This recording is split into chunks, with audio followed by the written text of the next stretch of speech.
کریں گے اور بلا تاخیر میں دعوت دوں گا یہ جتنے بھی اعزازات ہیں تمام اعزازات ان کی تقسیم انشاءاللہ بعد میں ہوگی ہمارے مہمانان گرامی کے دستے مبارک سے۔ اب آپ کے سامنے بلا تاخیر تشریف لاتے ہیں آپ کے دلوں کی دھڑکن آپ کی نگاہوں کا انتظار جناب حکیم محمد احمد سلیمی صدر نیشنل کونسل کانفرنس استقبال کیجیے کھڑے ہو کر اپنے محبوب کا کھڑے ہو کر استقبال کیجیے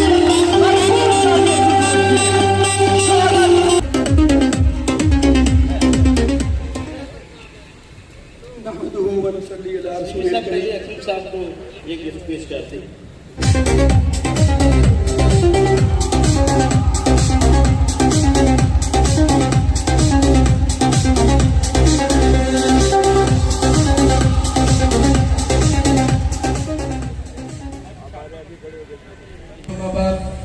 أعوذ بالله من الشيطان الرجيم بسم الله الرحمن الرحيم رب اشرح لي صدري ويسر لي أمري واحلل عقدة من لساني يفقهوا قولي صدق الله العظيم۔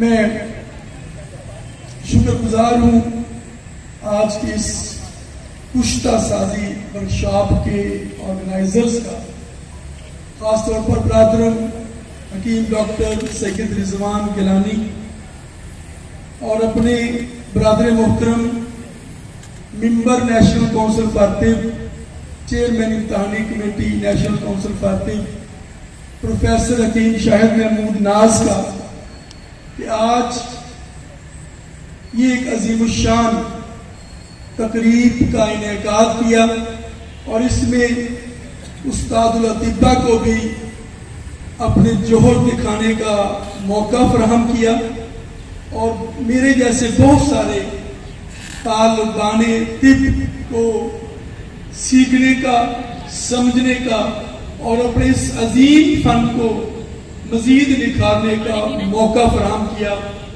میں اس اہم کاوش پر ڈاکٹر حکیم سید رضوان گیلانی، پروفیسر حکیم شاہد محمود ناز اور خاص طور پر جو سنیاسی کے نام سے مشہور و معروف ہیں فہیم بھائی، ان سب کو خراج تحسین پیش کرتا ہوں اور مبارکباد پیش کرتا ہوں۔ دوستوں، ہم فیصل آباد کی سرزمین میں ہیں اور فیصل آباد کے ساتھ ایک صوفی بزرگ صوفی برکت علی مرحوم مغفور کی بہت بڑی نسبت، میں انہی کے قول سے اپنی بات کا آغاز کرنا چاہوں گا۔ صوفی برکت علی مرحوم کا ایک بہت بڑا قول ہے کہ علمی وراثت کا حقدار اس کا اہل ہوتا ہے، علمی وراثت کا حقدار اس کا اہل ہوتا ہے۔ اور ایک اور قول ہے کہ ہر شے کلو شیء یرجع الی اصلہ، ہر شے لوٹ کر اپنی اصل کی جانب آتی ہے۔ آج دنیا بھر میں ایلوپیتھک کے جو اینٹی بایوٹکس، اسٹیرائڈز اور مختلف پین کلرز، جس میں نان اسٹیرائڈل پین کلرز بھی ہیں اور مختلف اینٹی انفلیمیٹری ڈرگز، دنیا بھر میں